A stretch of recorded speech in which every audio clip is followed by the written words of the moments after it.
Hola, muy buen día. Bienvenidos a esta videoclase en la materia de gestión y portafolio tecnológico.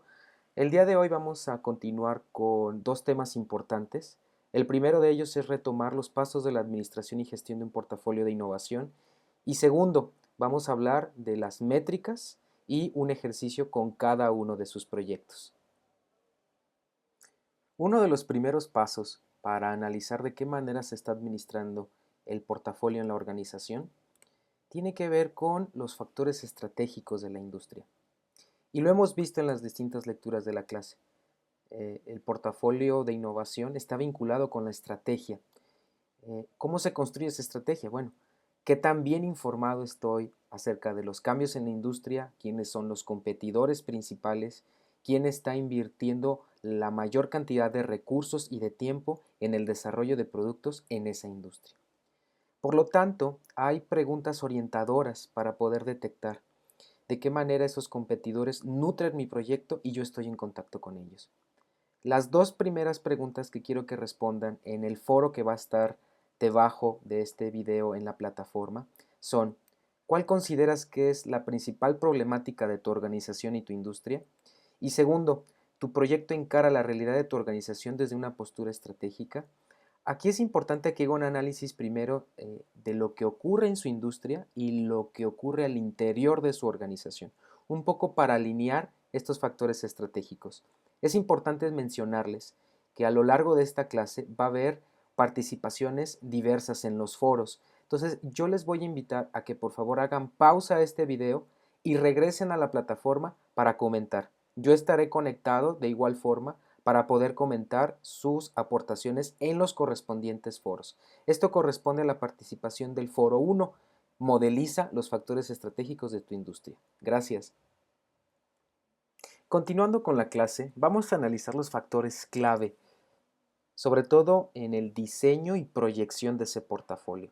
Miren, los factores clave tienen que ver con esta constante comunicación entre el entorno y lo que ocurre al interior de la industria. De hecho, si recuerdan un poco la lectura del intraemprendedor, es eso: el intraemprendedor lo que tiene es la suficiente capacidad para tener información fresca, constante de lo que ocurre en el mercado, sumada a la información de lo que ocurre dentro de su empresa. Es decir, cuál es la visión, cómo se está alineando la estrategia para el próximo año, en qué está invirtiendo la dirección, para en función de eso orientar su portafolio de proyectos a ese, yo lo quiero llamar como un pequeño halo de luz, en donde todos los recursos, los talentos se orientan. Y es ahí donde un proyecto es exitoso o no.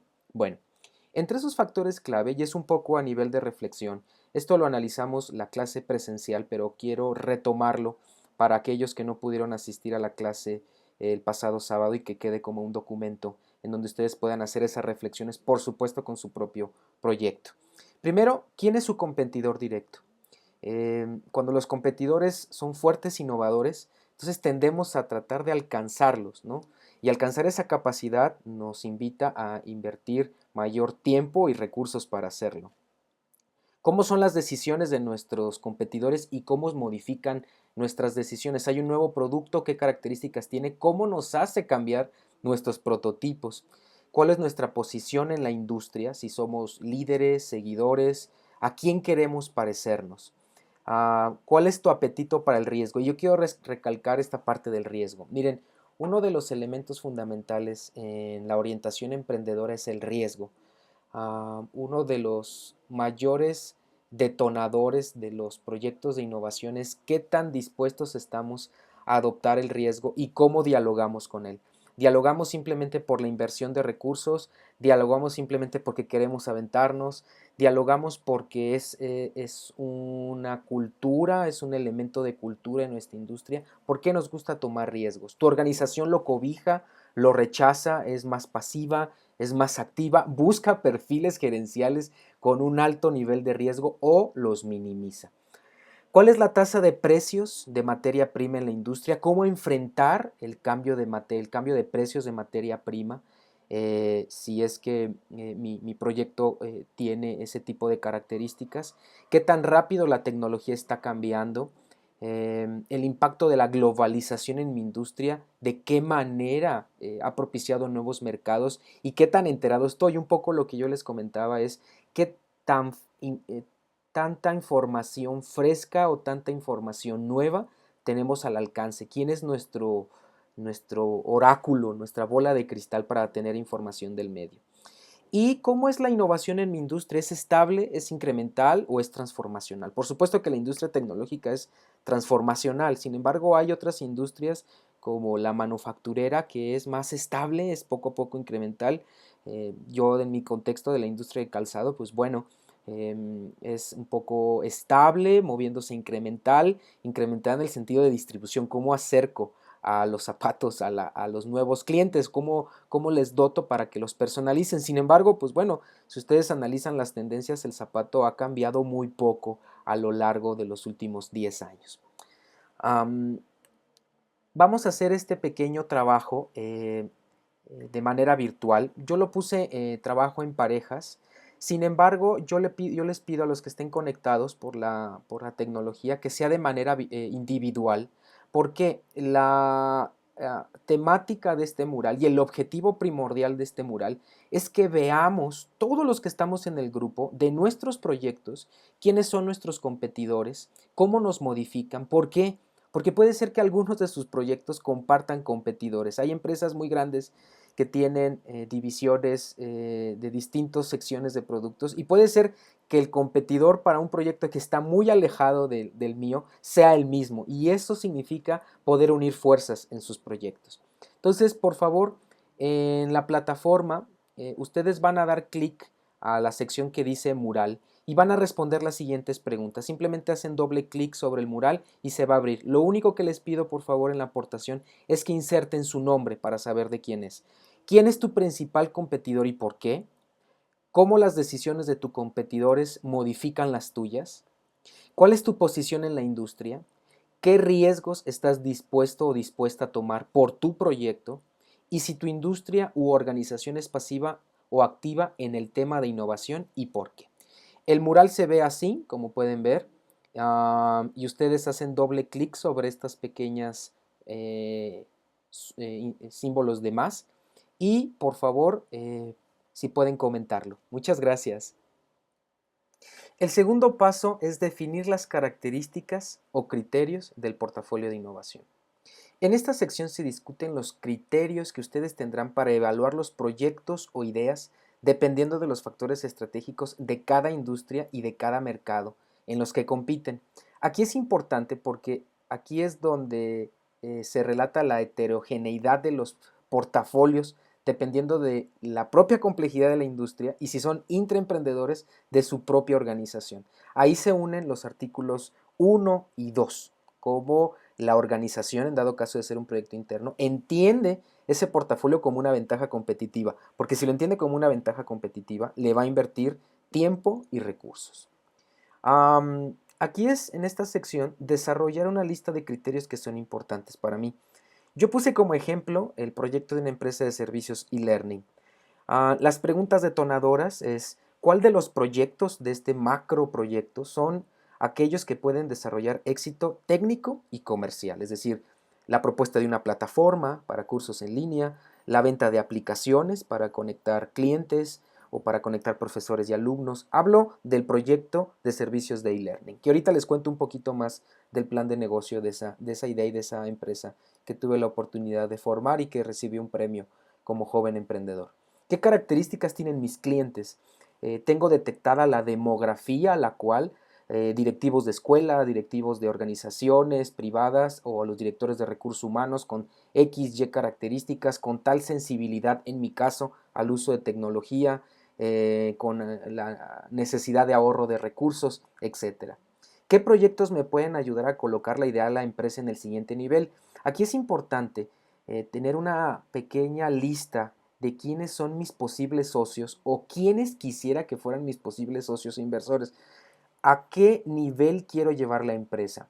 Simplemente como paréntesis, la empresa que fundé en 2012 evoluciona en 2016 y esa evolución le permite estar presente en un nuevo mercado. Eso es lo importante de estos análisis de métricas, cómo visualizo mi empresa en el siguiente nivel y qué recursos, en ese análisis de recursos, qué relaciones necesito. Si mis competidores están haciendo algo similar, en México existe esta cultura de no, yo a mi competidor no me le acerco, lo veo desde lejos y no me importa lo que haga. Sin embargo, esta cultura no nos lleva a de verdad tejer entornos de innovación, de colaboración, de no saturación del mercado. ¿Cuánto tiempo haré proyectos de bajo impacto para clientes X? Miren, hay una curva de aprendizaje en cualquier empresa, en cualquier proyecto. Y esa curva de aprendizaje en ocasiones tenemos que estar preparados si mi proyecto es de emprendimiento, es decir, estoy creando una nueva empresa, un nuevo negocio, estar dispuesto a absorber que durante un buen tiempo no tendré los ingresos necesarios simplemente para meterle al proyecto y estarlo reciclando de alguna forma. Pero yo tengo que tener un límite, tengo que tener una visión de hasta cuánto tiempo yo estaré en esa curva de aprendizaje y qué necesito para llevarlo al siguiente nivel.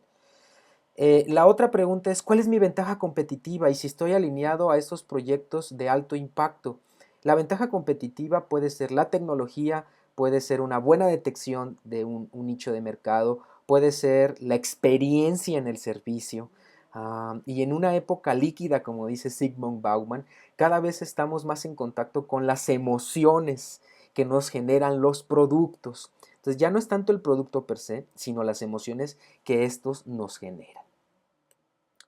Bueno, vamos a hacer un poco de esta parte, que es tiempo para mi proyecto de tesis. Y ojo, le pongo proyecto de tesis, porque aunque sea un modelo de negocio, cualquier documento en un marco académico debe de respetar esta estructura de tesis, en el sentido de que tenga sus antecedentes, cómo son los hallazgos de mi experiencia en la industria, cómo se está moviendo en la industria y qué proyección yo tengo de la misma. Y todo eso va tanto en marco teórico como en marco contextual.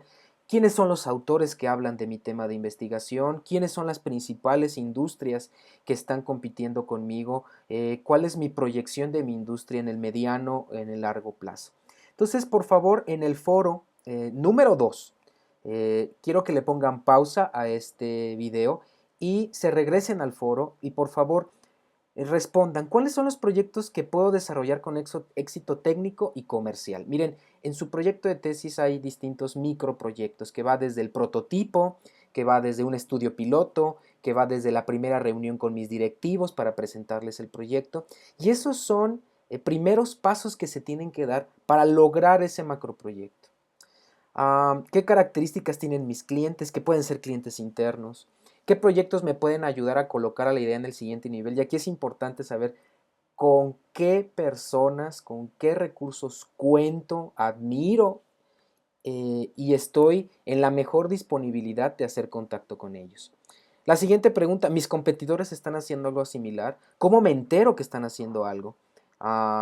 ¿Cuántos eventos de networking o cuántos eventos estoy yendo visitando de mi producto? ¿Cuánto tiempo haré proyectos de alto o bajo impacto? ¿Y cuál es mi ventaja competitiva? Esto es muy importante que lo planteemos en el foro y yo les invito a los demás que comenten también al menos un comentario de lo que están poniendo sus compañeros. ¿Por qué? Porque eso nos permite retroalimentar cómo estoy relacionándome con mi proyecto. El siguiente paso es definir el peso de los criterios y evaluarlo dependiendo de su perfil atractivo. Y este perfil atractivo depende mucho de qué tanto ustedes conozcan su industria. Puede ser un mercado nuevo que en este preciso tiempo se ha desvalorizado por la industria. Por ejemplo, en la idea de servicios de e-learning estaba muy desvalorizado el llevar servicios de educación virtual a escuelas rurales. Y por ahí hicimos un proyecto muy interesante con el SABES y con la propia universidad virtual para dar asesoría a estos pequeños contextos. Y digo pequeños entre comillas porque hay una gran cantidad de población en Guanajuato. En Guanajuato y en algunos estados de la República que no tienen la posibilidad de desplazarse a las ciudades para recibir educación y que en ocasiones la única manera de educarse es a través del uso de tecnología. Bueno, regresando al punto. El riesgo y la recompensa son dos factores fundamentales en el concepto de Innovation Management. Es decir, un gerente o una gerente que quiera orientar su estilo gerencial hacia la innovación, va a estar compelida a tomar riesgos y a obtener recompensas. Esas recompensas no necesariamente monetariamente, puede ser simplemente el cambio de un criterio de cultura organizacional y eso, créanme, ya es un gran valor agregado. Sin embargo, hay otras características que deben considerar también y cada industria tiene su contexto. Por lo tanto, ¿qué criterios consideras más importante y de igual manera en tu industria u organización? Ah, y esto yo les pido revisarlo de manera trimestral, semestral, dependiendo de los microproyectos que se derivan de su proyecto general. Y un poco lo que quiero que hagan es esta tabla, no la van a entregar ahora, sino quiero que en su cuaderno o en alguna hoja o en algún archivo en Excel puedan derivar al menos 5 proyectos derivados de su proyecto de tesis, ¿ok? Esos 5 microproyectos. Yo les pongo un ejemplo. Mi proyecto general era el armado de una empresa de servicios de e-learning. No solamente de e-learning, sino de tecnología educativa, donde e-learning, pues bueno, era como el servicio que mayormente se conocía. Y yo tenía 5 proyectos importantes. Uno de ellos era la elaboración de un prototipo de una aplicación que se llamaba Campus Kiwi, que se llama Campus Kiwi, que fue desarrollada para una universidad en el sur del país.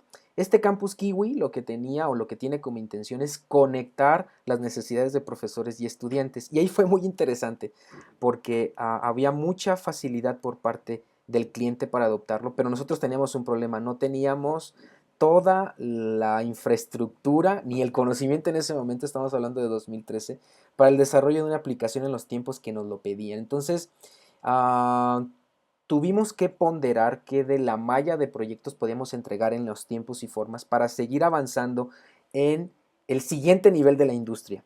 Recuerden que uno de los principales eh, outcomes del riesgo pues es el fracaso.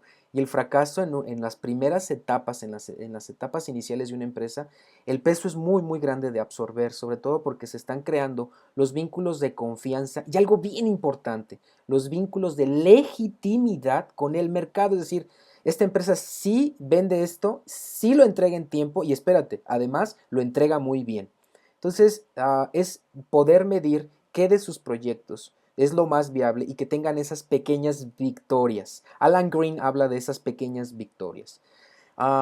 Ok, entonces si se dan cuenta en la tabla tenemos 4 columnas, perdón, donde la primera está la idea del proyecto, de esos microproyectos, ahí va a estar su idea, que puede ser esa reunión con el jefe, que puede ser la elaboración de un prototipo, que puede estar los primeros trabajos en laboratorio, etc. Y los 7 criterios son ejemplo, pero pueden tomarlo, por ejemplo, qué tan auténtico es el proyecto. Y yo le doy la importancia del 1 al 5, el 5. Y en la evaluación, 5. El proyecto de Campus Kiwi era un proyecto auténtico, innovador, entonces la evaluación es 5. Entonces el score, que es ese peso otorgado más la evaluación, es 25.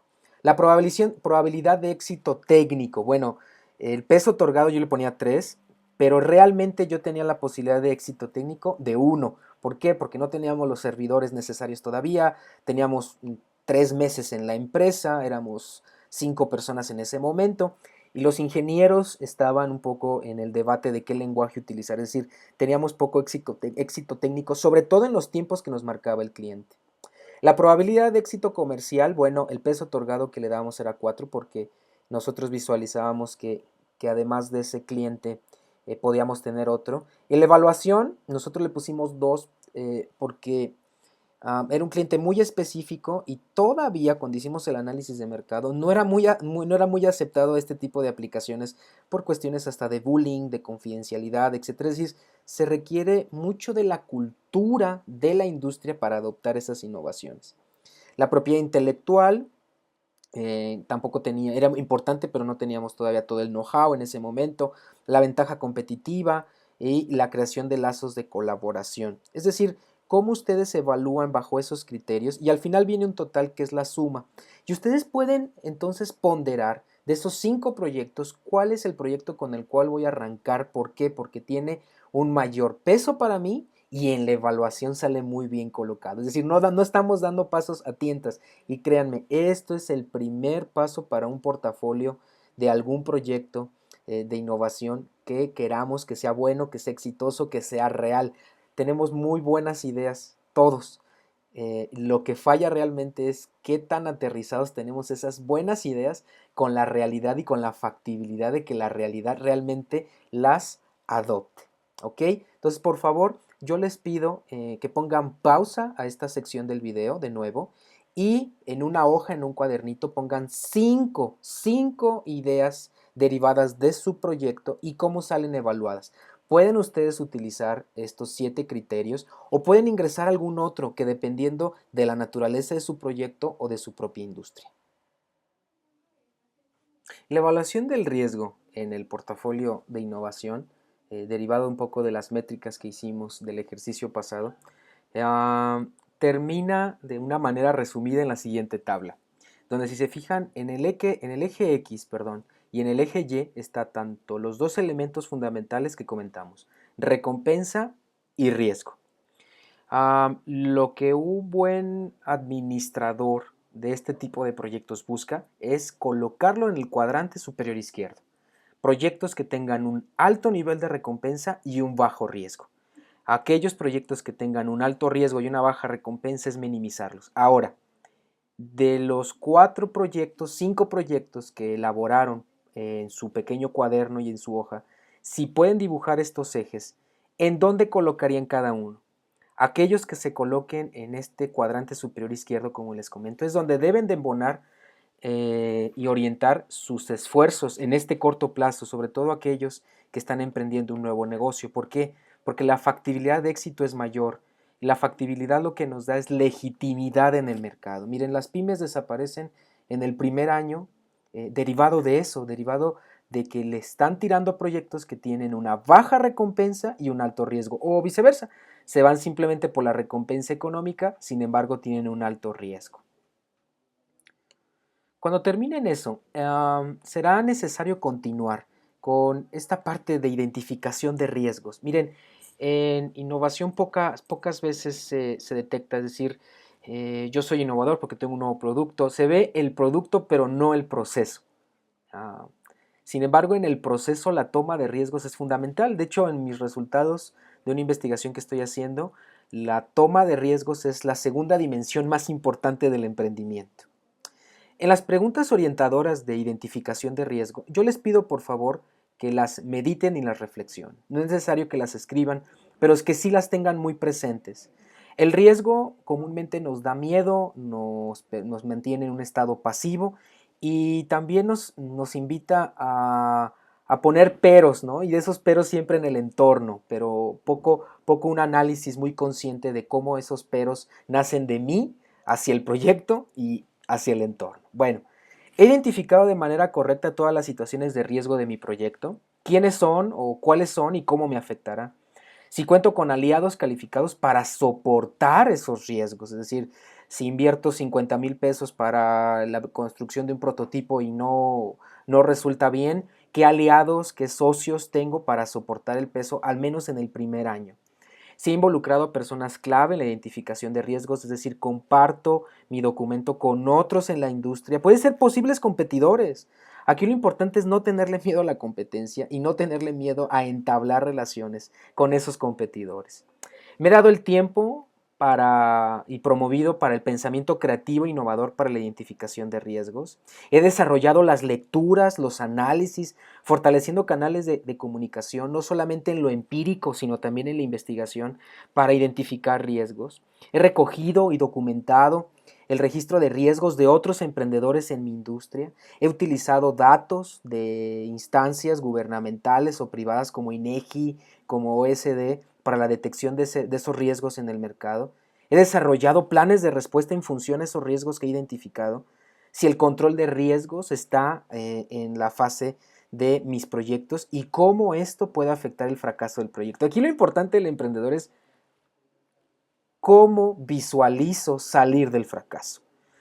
No hay emprendedor si no hay fracaso. Es decir, en ocasiones los proyectos tienen que morir para que otros puedan hacer.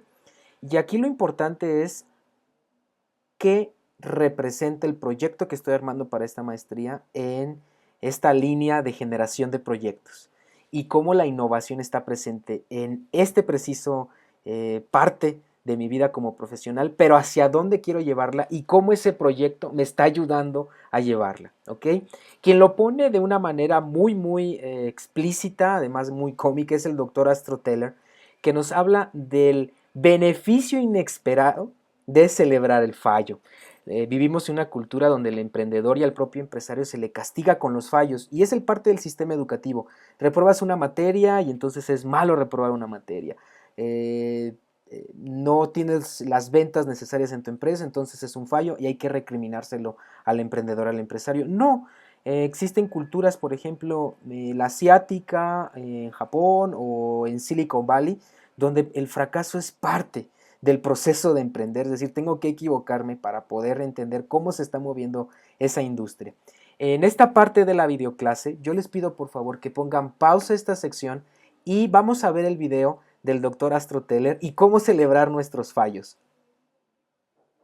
Bueno, continuando con la clase, ¿qué les pareció la plática del doctor Astro Teller? Hay que abrazar al riesgo, hay que verlo como una parte natural de nuestros proyectos y más allá del riesgo, el fracaso. Es decir, por ahí uno de los libros que más les he recomendado es el de Innovadores de Walter Isaacson y habla de los fracasos que tuvo Alan Turing cuando diseñó distintas propuestas previos para la computadora, Steve Jobs no se diga, Bill Gates, Elon Musk. Es decir, los fracasos nos preparan para esta escalera en la generación de nuestros proyectos. Y ahí me surge una duda cuando estuve preparando este material y se los comparto a ustedes con su experiencia en sus industrias, con su experiencia gerencial, alguno de ustedes, es ¿cómo identifican un buen proyecto?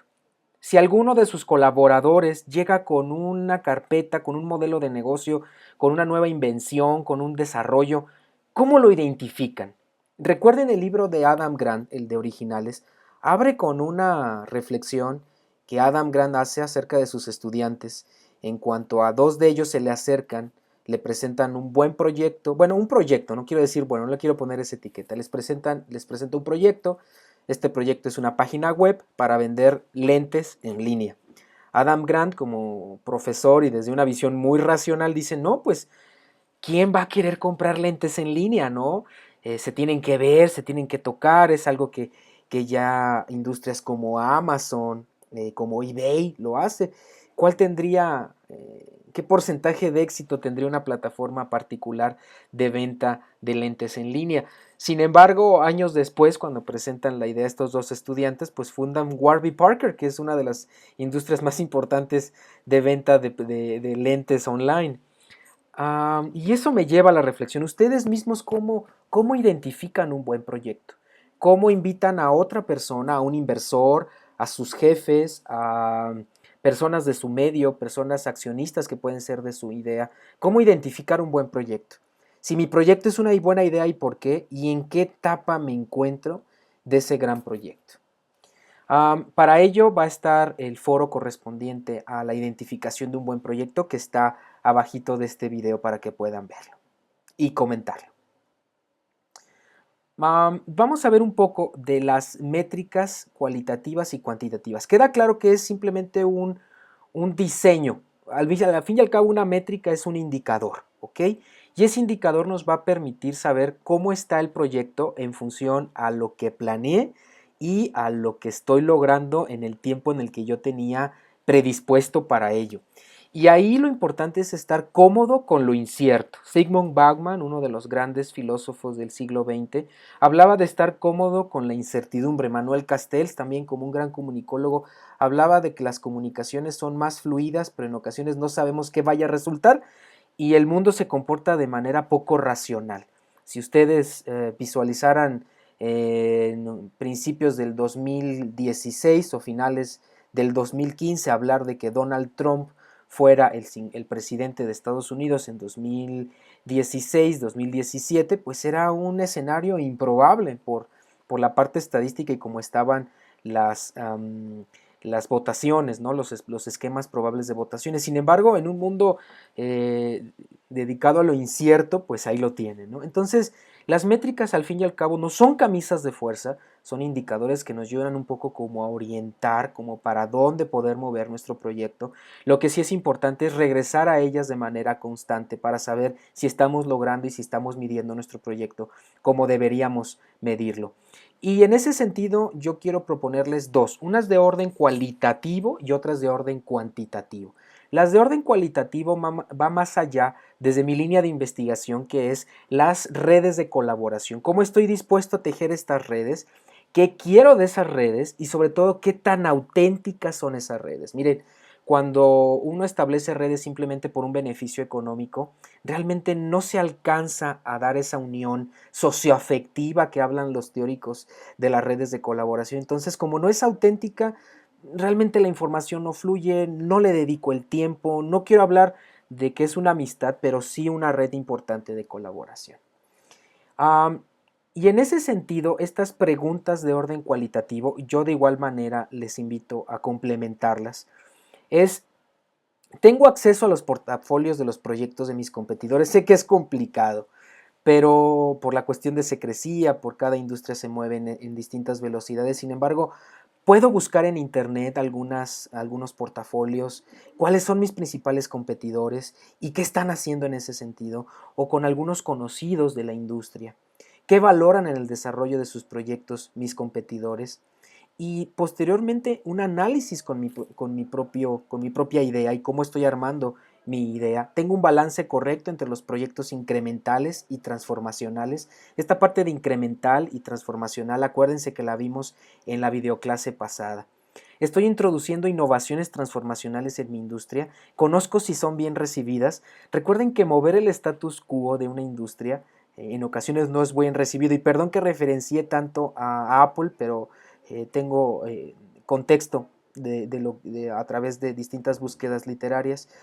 Cuando Apple lanza a iPhone, pues empresas como AT&T, Nokia, que eran las monopolistas de esa industria, pues se simbran. Lo mismo pasó con la industria de la música. Es decir, las industrias grandes siempre van a querer mantener de alguna manera el status quo y poder dominar qué productos están siendo recibidos por el mercado y qué no.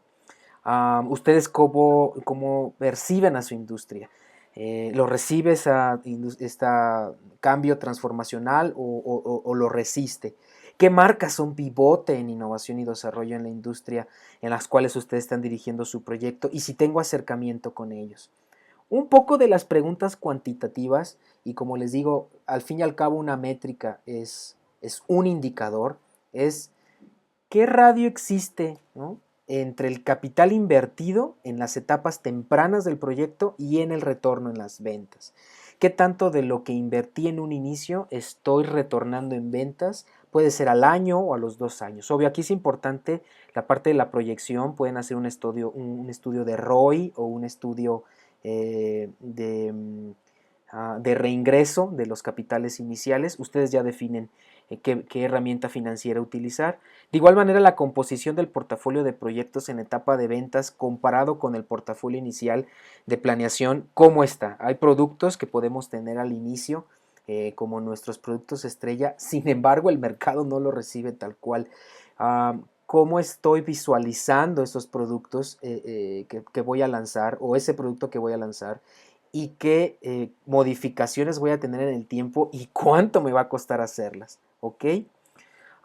Continuando un poco con esas métricas, tanto cualitativas como cuantitativas, en el esquema que les compartí en la anterior videoclase hablamos de la etapa 1 que tiene que ver con investigación, y es ahí donde yo les comparto que un proyecto o un modelo de negocio, una de las áreas clave, de las áreas núcleo de ese documento es la parte de la investigación. Y la investigación conocida o referida como qué tanto estoy en contacto con mi contexto. Y entonces yo les propongo estas dos vertientes, tanto cualitativas como cuantitativas, siguiendo el ejemplo anterior. Es en la parte cualitativa, ¿qué tanto entendemos las experiencias de nuestros clientes? Si estamos desarrollando un producto y ese producto es similar o es la mejora de otro que ya existe en el mercado, ¿Qué tanto acercamiento tenemos con las experiencias de los clientes con ese producto al cual estamos mejorando? Hemos hecho focus group, hemos hecho pequeñas entrevistas individuales, si quieren, a estos clientes.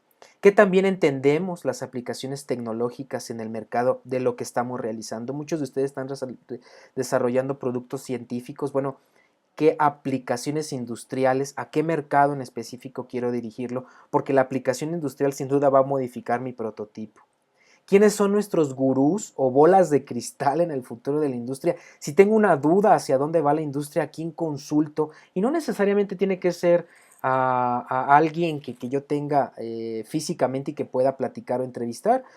Puede ser a través de su blog, puede ser a través de Twitter, seguir a alguien y ver qué tendencia se está haciendo. Yo la clase pasada les recomendé descargar una aplicación que se llama Medium, hay otra aplicación que se llama Flipboard, y ustedes tienen acceso a revistas digitales, y en esas revistas digitales ustedes seleccionar en función a sus gustos, en función a los proyectos que ustedes quieren dar seguimiento, qué información se está generando en el mundo. Si quieren algo más científico, está Scopus, está Science Direct, donde ustedes pueden buscar en función a los temas de su proyecto información y artículos de primera mano. Que también nuestras predicciones se han anticipado al futuro de nuestro producto, hacia dónde se está moviendo. Mire, ya está sacando esto como yo había predicho. Eso significa que tengo una gran conexión con la temperatura de mi industria. Si mi investigación ayuda a identificar oportunidades en el nicho de innovación en el cual yo me quiero mover. Y un elemento fundamental es en qué país, en qué ciudad se da mayor inversión a ideas parecidas o similares a la mía, porque entonces ahí estoy hablando de que se está hablando de mi tema, se está hablando de mi proyecto, y si yo quiero estar, es como los surfeadores, a los que les gusta el surf, esperan la mejor ola para poder citar, y a veces esperan horas para poderse subir a esa ola, pero sobre todo hacen algo los surfistas, lo mismo hacen los alpinistas. ¿Dónde está el monte que me puede retar? ¿Dónde están las mejores olas en las cuales me puedo subir? Y es ahí donde ustedes tienen que buscar en qué región del mundo se habla de mi proyecto de investigación. Y en la parte cuantitativa, bueno, es cuántos números de clientes visito al mes, cuál es mi meta, cuáles son las aplicaciones de mi producto y desarrollo, son 5, son 6, es una, y cuánto es el tiempo invertido y cuánto es el dinero invertido que estoy dispuesto a darle en investigación a mi proyecto. ¿Se dan cuenta estas dos métricas, que al fin y al cabo son indicadores muy sencillos, nos ayudan a comprender como una especie de embudo hacia dónde se está moviendo mi proyecto y hacia dónde lo quiero mover? Yo les pido por favor que puedan tener una hojita, un cuaderno ahí a la mano y puedan responder una o dos preguntas. No es necesario que lo compartan en un foro, sin embargo, sí es necesario que lo interioricen, especialmente en la relación con nuestro cliente. La siguiente parte de la videoclase voy a hacer un ejemplo con uno de los proyectos que me mandaron a la plataforma de manera muy respetuosa. Es una construcción, una retroalimentación constructiva para uno de sus proyectos, que de igual manera ustedes pueden tomar ejemplo para su proyecto. Continuando con la videoclase, la siguiente parte es un ejemplo de análisis con las métricas a partir de un ejemplo de uno de sus proyectos que entregaron en la actividad de borrador de portafolio. El proyecto se llama Ideando, sus compañeras Paulina y Aura lo han establecido, y un poco lo que he trabajado es tanto en la parte del nicho como en reflexiones y algunas de las métricas que pueden ir dialogando. ¿Qué hice? Una pequeña investigación de mercado, unas pequeñas recomendaciones que obvio ustedes pueden adaptar en función a sus proyectos. El primero, ideando en el documento que hicieron favor de compartirme, habla del siguiente aplicación industrial y lo manifiesto como un posible nicho de mercado, que es la eficacia de la metodología Design Thinking con el fin de aumentar los niveles de creatividad en educación infantil. A la pregunta, ¿conoce quiénes son sus competidores? Sus compañeras responden que todos los desarrolladores de material educativo, así como las editoriales que publican para este tipo de sector. Sin embargo, en las reflexiones que yo les planteo, es necesario identificar adecuadamente el cliente. ¿Quién es el cliente? Las escuelas, los directivos, los estudiantes o los padres de familia. Porque aquí es importante detectar hacia quién están dirigiendo esta aplicación del design thinking en la educación infantil. En la parte de los competidores no me queda claro si sus competidores son otro tipo de industrias, otro tipo de empresas que dirigen al design thinking hacia la población infantil o aquellas editoriales que realizan material educativo. Yo en una pequeña búsqueda acerca de, con palabras clave, encontré que Pinio, una empresa, se dedica a no solamente implementar proyectos de design thinking, sino de tecnología en educación infantil. De igual manera el TEC de Monterrey y algunas otras a nivel internacional. Voy a abordar un poco de ello más adelante en la videoclase. Segundo, elemento de reflexión. ¿Cómo van a evidenciar el aumento de la creatividad? Sin duda, una métrica de su portafolio, de su proyecto, es cómo medir tiempo A, la creatividad de los niños, después la intervención del proyecto a través de Design Thinking y tiempo B, pues poder ver la mejora, porque entonces a partir de esa mejora evidenciada, pues van a tener una mayor legitimidad, confianza y aceptación de la definición de su cliente. ¿Qué escuelas están usando Design Thinking u otra herramienta similar? No me queda claro si en su proyecto tienen detectado qué tipos de escuelas o qué escuelas en la zona de Guanajuato y Bajío están utilizando ya el Design Thinking. ¿Quién o quiénes son sus gurús en la industria y en su contexto? ¿Qué educadores ustedes saben, visualizan que están utilizando Design Thinking en sus procesos con estudiantes de educación básica u otros niveles? ¿Cuál es nuestro marco de referencia? Es decir, ¿a dónde queremos aterrizarlo? ¿Queremos aterrizarlo simplemente en la zona Bajío o nuestro mercado son las escuelas de México o pueden ser las escuelas del mundo? Ahorita voy a hablar un poquito de eso, de cómo el mercado en 2017 es un mercado global, no es un mercado local.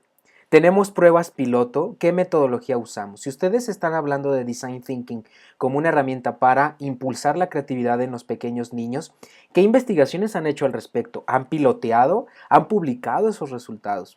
Ok, eso por la parte, si se dan cuenta, de las posibles métricas de la etapa inicial que ya vimos en las diapositivas y en la plática anterior. Ahora vamos con la parte del riesgo. ¿Tienen identificado cuál es la inversión inicial que se requiere y qué retorno de inversión se visualiza? Especialmente los recursos, si necesitan también una capacitación, si necesitan invertir en transporte, si necesitan invertir también en la publicación de alguno de sus artículos. ¿Quiénes son mis socios mayoritarios o quiénes me gustaría que fueran? Tengo identificado algunas escuelas, algunos directivos que por la propia cultura de la escuela podrían ser socios del proyecto para llevar esa metodología a otros contextos. ¿Qué clientes visualizo en el corto plazo? Una de las primeras situaciones a las cuales las pymes se enfrentan es la inestabilidad del mercado económico.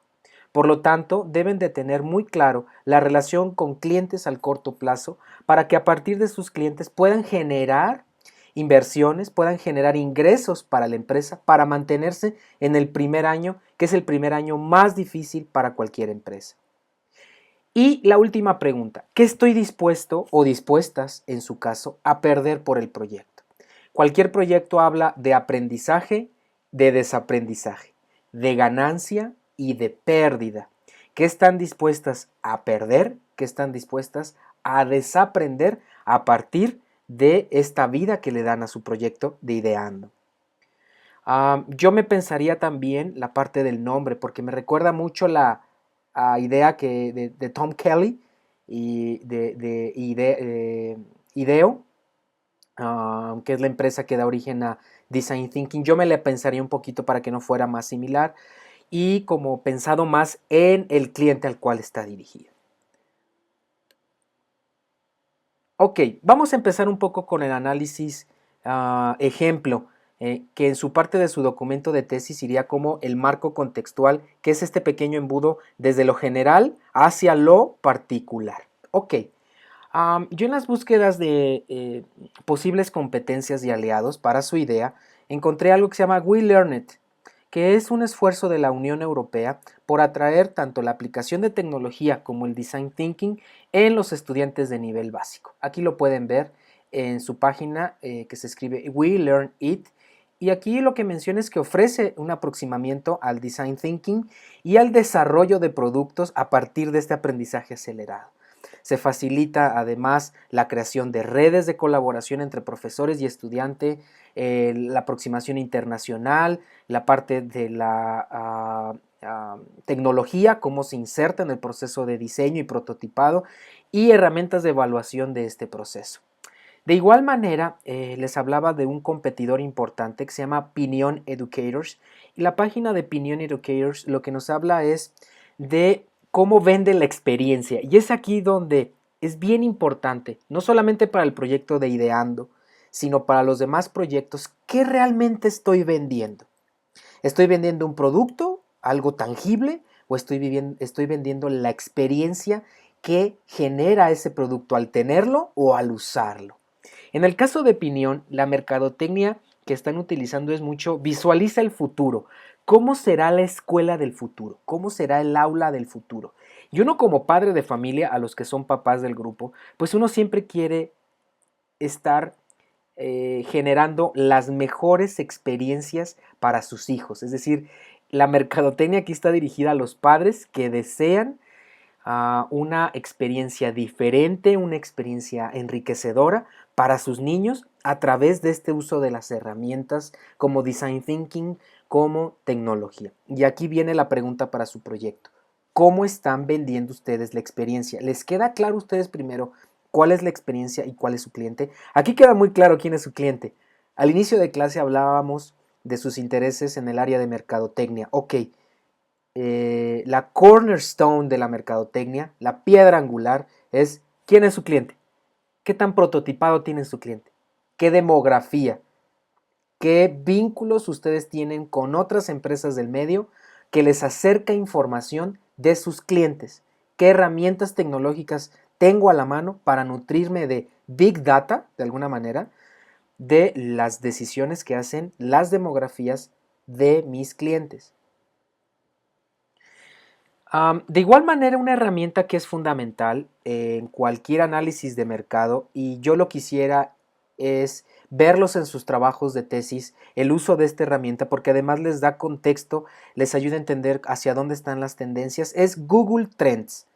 Google Trends es una herramienta tecnológica que les permite tener de primera mano cómo la red se comporta dependiendo de los estímulos a los cuales ustedes la someten. Por ejemplo, qué tanto se habla de design thinking, qué tanto se habla de educación, qué tanto se habla de creatividad, y especialmente en qué ciudades, en qué países y en qué regiones del mundo se habla a partir de esas palabras clave.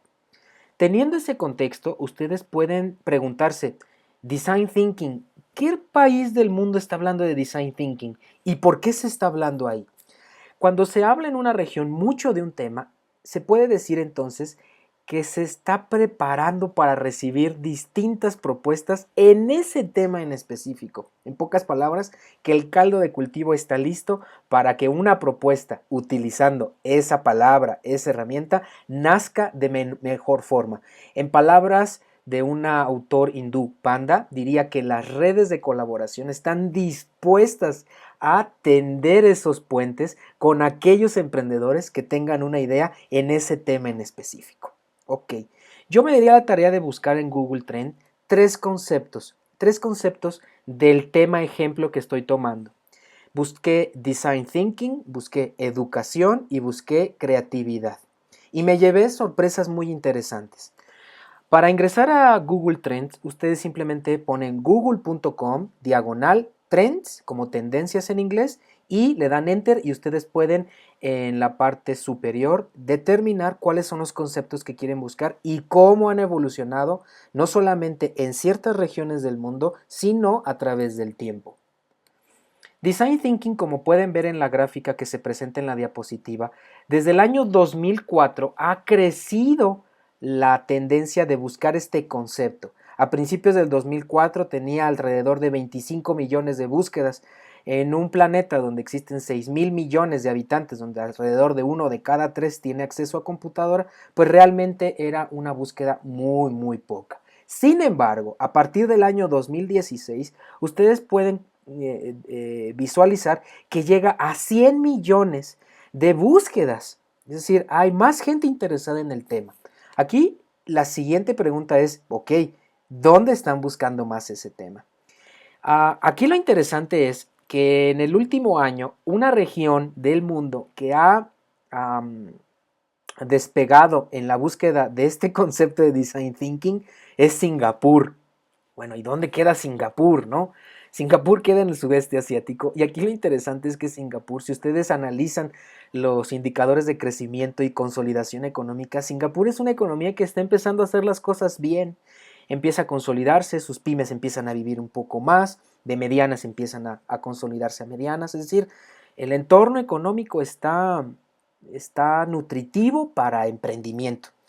Y cuando buscamos design thinking, quiere decir que los empresarios están buscando en nuevas maneras de hacer negocios, en nuevas maneras de prototipar, en nuevas maneras de cómo enfrentar algunos de los retos que tienen sus empresas.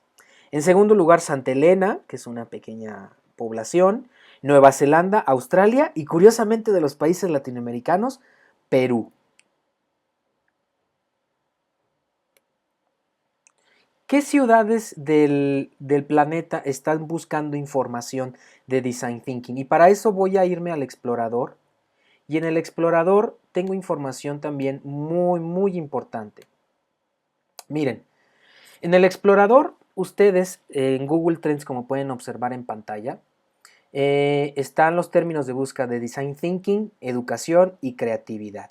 Si se dan cuenta, el término, como hay una diferencia en las búsquedas, Design Thinking realmente se ha comportado creciendo, pero tanto creatividad como educación ha ido decreciendo. Es decir, son términos que están menos en los criterios de búsqueda de los usuarios que usan Google.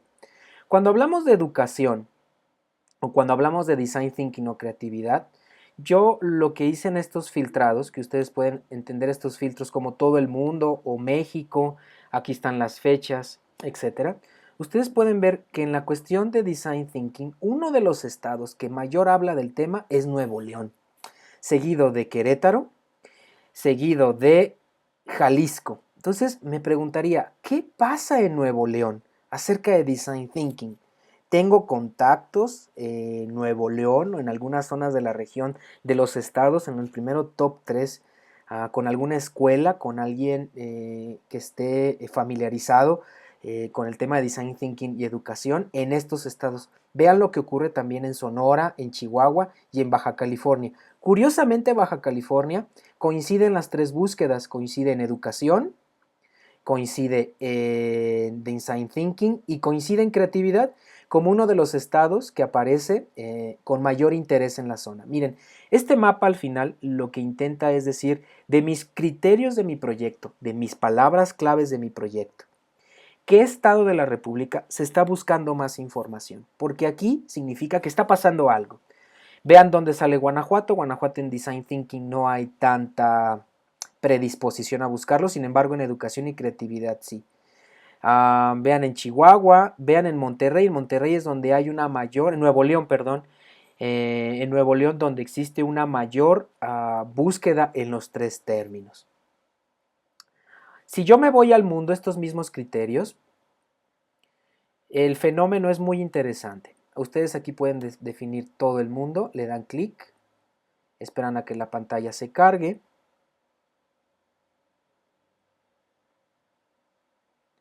Y a lo largo del tiempo se ha comportado de una manera muy interesante estos tres conceptos.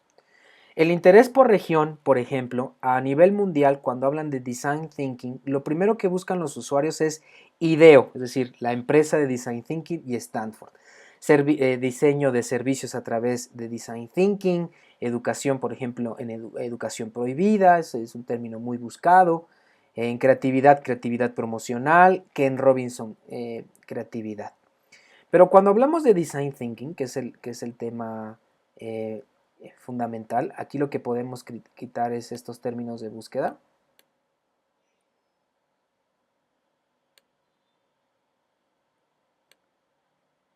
Vamos a quitarlos.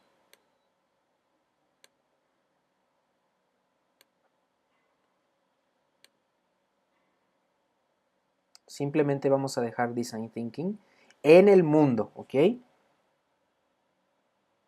Y en el mundo podemos ver cómo ha ido creciendo. Aquí vemos Singapur, Santa Elena y Australia, pero ustedes aquí también tienen algo que se llama ciudad. Entonces le dan clic en ciudad y ustedes, la ciudad de Singapur es una de las que principalmente aparece, la ciudad de Porto Alegre, de igual manera, Cambridge y esta ciudad Santiago de Surco en Perú. Ustedes podrían imaginar que una de las principales ciudades que busca en Latinoamérica Design Thinking es esta pequeña ciudad Santiago de Sucro en Perú. Si se dan cuenta en el mapa de la parte izquierda, es donde tiene, dependiendo de la densidad del globo, es la densidad de búsqueda. Entonces, aquí está Santiago de Surco y Singapur. ¿Qué está pasando en Santiago de Surco? Para que busquen más acerca de Design Thinking. Hay eventos, hay foros, hay una promoción por parte del gobierno peruano, no lo sé, pero creo que aquellos que estén interesados en trabajar con proyectos de Design Thinking tienen que repensar qué está pasando en esta ciudad peruana. Muy bien. Siguiendo con el punto de la clase que puede sumar a su portafolio y que es importantísimo para sus proyectos y como parte de esta clase de métricas es qué tanto se habla en el terreno de la investigación de mi tema. Entonces, para ello ustedes tienen herramientas como Science Direct, como pueden ver aquí, y en Science Direct lo que hacen ustedes de igual manera es poner palabras clave. Aquí lo que yo puse, y ustedes tienen acceso a través de la red de la universidad, puse Design Thinking and Education. Y cuando pongo Design Thinking and Education, pues encuentro que Design Thinking hay varios artículos del 2015, 2017, literatura reciente, y hay algunos muy interesantes como por ejemplo Design Thinking for Digital Fabrication in Education, Design Thinking a Creative Approach to Educational Problems of Practice, Thinking Difference, Theories and Models of Parametric Design Thinking. Sin duda, estos artículos para aquellos que están haciendo su trabajo de tesis con estos parámetros sería fundamental que estuviera en su trabajo de tesis. Uno de los puntos fundamentales de cualquier modelo de negocio o tesis es quiénes son los teóricos que están hablando de mi proyecto. Entonces, es importante que hagan este ejercicio durante la clase. Yo les pido por favor que terminando este video, lo primero que hagan son 3 cosas fundamentales. 1, que se metan a Google Trends y que las palabras clave de su negocio puede estar en inglés o en español. Tecleen y vean en qué parte del mundo, en qué parte de México y en qué momento están hablando de los temas de su proyecto. 2, si es una parte del mundo que les haya sorprendido, investigar qué está pasando en esa ciudad. A mí, como les comento, me sorprendió mucho encontrar esta ciudad peruana entre las búsquedas principales de Design Thinking. El mundo es más pequeño de lo que creemos, créanme. Y 3, pueden ingresar a Science Direct y empezar a buscar a partir de las palabras clave artículos de investigación. ¿Ok? ¿Por qué? Porque eso les permitiría armar de mejor manera el documento que están armando de tesis y hasta tener métricas de evaluación de su portafolio de innovación. Bueno, sin más, yo me despido de esta videoclase, les deseo un excelente fin de semana, no sin antes recordarles que la próxima clase es el examen final. En el examen final lo que quiero que hagamos es un pequeño debate de los 2 libros que están pendientes por leer, que forman parte de la rúbrica final del curso, que es 10 Phases of Innovation y el de Adam Grant de Originales. Y de igual manera, si quieren compartirlo en la clase, las búsquedas que hicimos el día de hoy, tanto el Google Trends como en Science Direct, como algunos hallazgos que ustedes han podido o que pueden descubrir en el proceso de estas búsquedas divertidas. Bueno, ahora sí me despido y que tengan un excelente día.